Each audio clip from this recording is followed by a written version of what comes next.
Bonjour à tous, alors aujourd'hui on va parler du film Tout s'est bien passé avec à l'affiche Sophie Marceau et André Dussolier.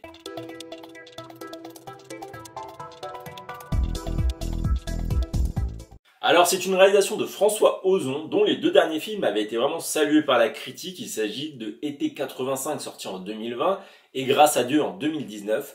Et cette fois-ci il va adapter un roman, celui d'Emmanuelle Brenheim, où celle-ci va raconter comment elle a aidé son père à mourir. Alors dans Tout s'est bien passé, on va retrouver Emmanuelle, romancière épanouie dans sa vie privée et professionnelle, qui se précipite à l'hôpital suite à un AVC que vient faire son père. Celui-ci étant avant fantasque, aimant passionnément la vie, il va être fortement diminué et il va demander à sa fille de l'aider à en finir. Alors j'avais bien aimé les précédentes réalisations de François Ozon que j'avais trouvé vraiment touchantes. Et cette fois-ci, j'ai été quand même légèrement déçu, je l'ai trouvé pas terrible. J'ai pas accroché véritablement au parti pris qui était fait dans ce film.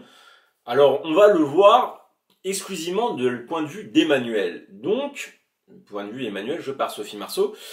Le problème, c'est que je trouvais ce personnage qui n'était pas vraiment exploré. On va vraiment rester dans la surface, on va voir ses actions, on va les observer, on va observer ses réactions par rapport à la maladie de son père, mais ça va pas aller jusque dans le psychologique, ça va rester vraiment beaucoup à la surface. On a du mal à avoir du recul sur ce personnage, et ce qui est difficile, c'est que si on n'a pas de recul sur ce personnage, on a du mal à vraiment se rendre compte de l'impact qu'a le fait que son père a un AVC sur elle. Voilà. C'est compliqué. Moi, j'ai eu beaucoup de mal à rentrer dedans. Et en plus, la partie du père, elle n'est pas forcément non plus explorée. On a quelques flashbacks de temps en temps. On voit un peu la relation qu'ils avaient, mais c'est vraiment très succinct. Voilà. C'est vraiment, on a l'impression de prendre la vue de haut. Alors que justement, ce genre de film où c'est un père qui est malade, on aurait plutôt joué sur l'émotion. Je pense quand même que François Ozon a voulu faire ça aussi, parce que ses précédents films, en tout cas, jouaient sur le côté émotionnel, donc il n'y a pas de raison que cette fois il n'ait pas voulu le faire. En tout cas, ça ne marche pas, parce que cette fois-ci, contrairement à d'autres films où il était vraiment engagé en plein dans le personnage, vraiment on était dedans, là, il y a comme une vue un peu extérieure, je sais pas, ça passe pas. Et le problème en plus, c'est que les deux personnages vont vraiment avoir une vision négative. Je vous parle de la fille et de son père. Il y a une autre sœur, mais l'autre sœur, elle est vraiment laissée de côté, donc un peu inutile. Mais voilà, les deux personnages vont avoir une vision assez négative qui va être mise, notamment à la suite des flashbacks. On va comprendre que le père, je parle André Dussolier, il s'amusait un peu à torturer sa fille psychologiquement, donc le voir victime d'un AVC, c'est triste, mais vu la personnalité du mec, ouais, je sais pas, il y a pire quand même, enfin il y a pire. On aurait préféré que ce soit un type, voilà, qui est un minimum attachant.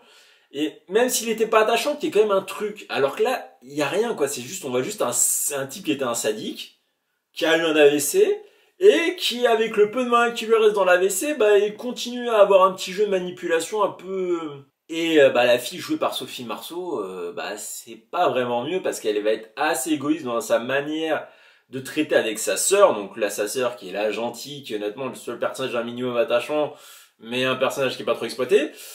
Et elle va être vraiment pas sympa avec elle. Pas sympa avec elle parce qu'on se dirait limite qu'elle se venge de ce que son père lui fait subir avec elle. Voilà, en fait, elle va pas non plus être toujours désagréable, mais par moments il y a des petites réflexions méchantes et gratuites qui font qu'on se dit putain mais voilà quoi, enfin j'ai pas envie de m'attacher à elle. Elle est méchante, son père est méchant. Why? Enfin ouais, il y a peut-être mieux pour avoir de la peine pour les personnages que prendre des gens pas gentils. Ça fait un peu gamin comment j'ai dit ça. Et en plus, ce qui me surprend le plus, c'est que les deux acteurs principaux, donc Sophie Marceau et André Dussolier, c'est deux acteurs vraiment qui sont très bons. Et là, ils ont rien à se reprocher parce qu'ils sont excellents dans leur rôle. Ils sont excellents dans ce qu'ils ont à faire. Je pense que c'est vraiment au niveau du personnage que ça joue, parce que c'est pas dans l'interprétation des acteurs. André Dussolier, il fait l'homme victime d'un AVC, mais c'est impressionnant sa prestation. Il pourrait avoir eu vraiment un AVC que ça n'aurait rien changé. Il est totalement dans le truc. Et c'est ça que j'ai trouvé dommage, c'est que putain, mais avec l'interprétation des mecs et des mecs de André Dussolier et de Sophie de Marceau, comment on n'a pas pu avoir un meilleur résultat que ça? c'est vraiment qu'il y avait un problème, voilà, au niveau des personnages. Je me répète, je radote, mais ça vaut le coup d'être dit. Après, il y a un casting secondaire qui est vraiment assez bon. Ça, par contre, pour le coup, voilà, tout ce qui est niveau casting, que ce soit principal ou secondaire, c'est vraiment très bon. Il y a Géraldine Pialas, Grégoire Gadebois, qui a joué récemment dans Délicieux, un très bon acteur, et Eric Caravaca. Voilà, c'est les 3 acteurs secondaires que j'ai retenus. Je pense, le plus dommage, c'est que les thématiques abordées sont vraiment bonnes. Par contre, elles sont percutantes, mais elles sont percutantes dans, on va dire, leur nature, pas dans leur traitement. Vous voyez la nuance? Parce que, bah voilà, on va avoir le fait qu'un proche souffre. Voilà, voir son père avoir un AVC, c'est pas facile.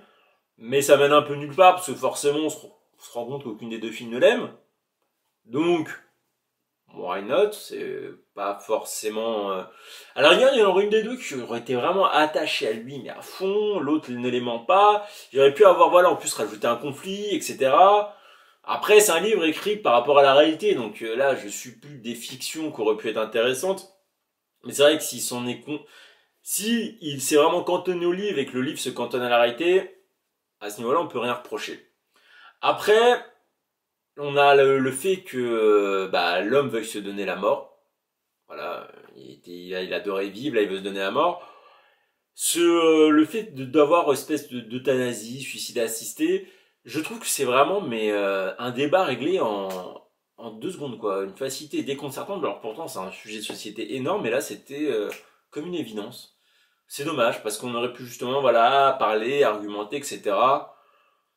En plus, il y a par moments certaines scènes, elles tombent un peu dans le misérabilisme de voir cet homme détruit. C'est limite malsain. Il y a quelques plans que je trouvais un peu malsains quand même. C'est dommage parce que voilà, comme on n'est pas attaché au personnage, montrer ça en plus, c'est un peu inutile.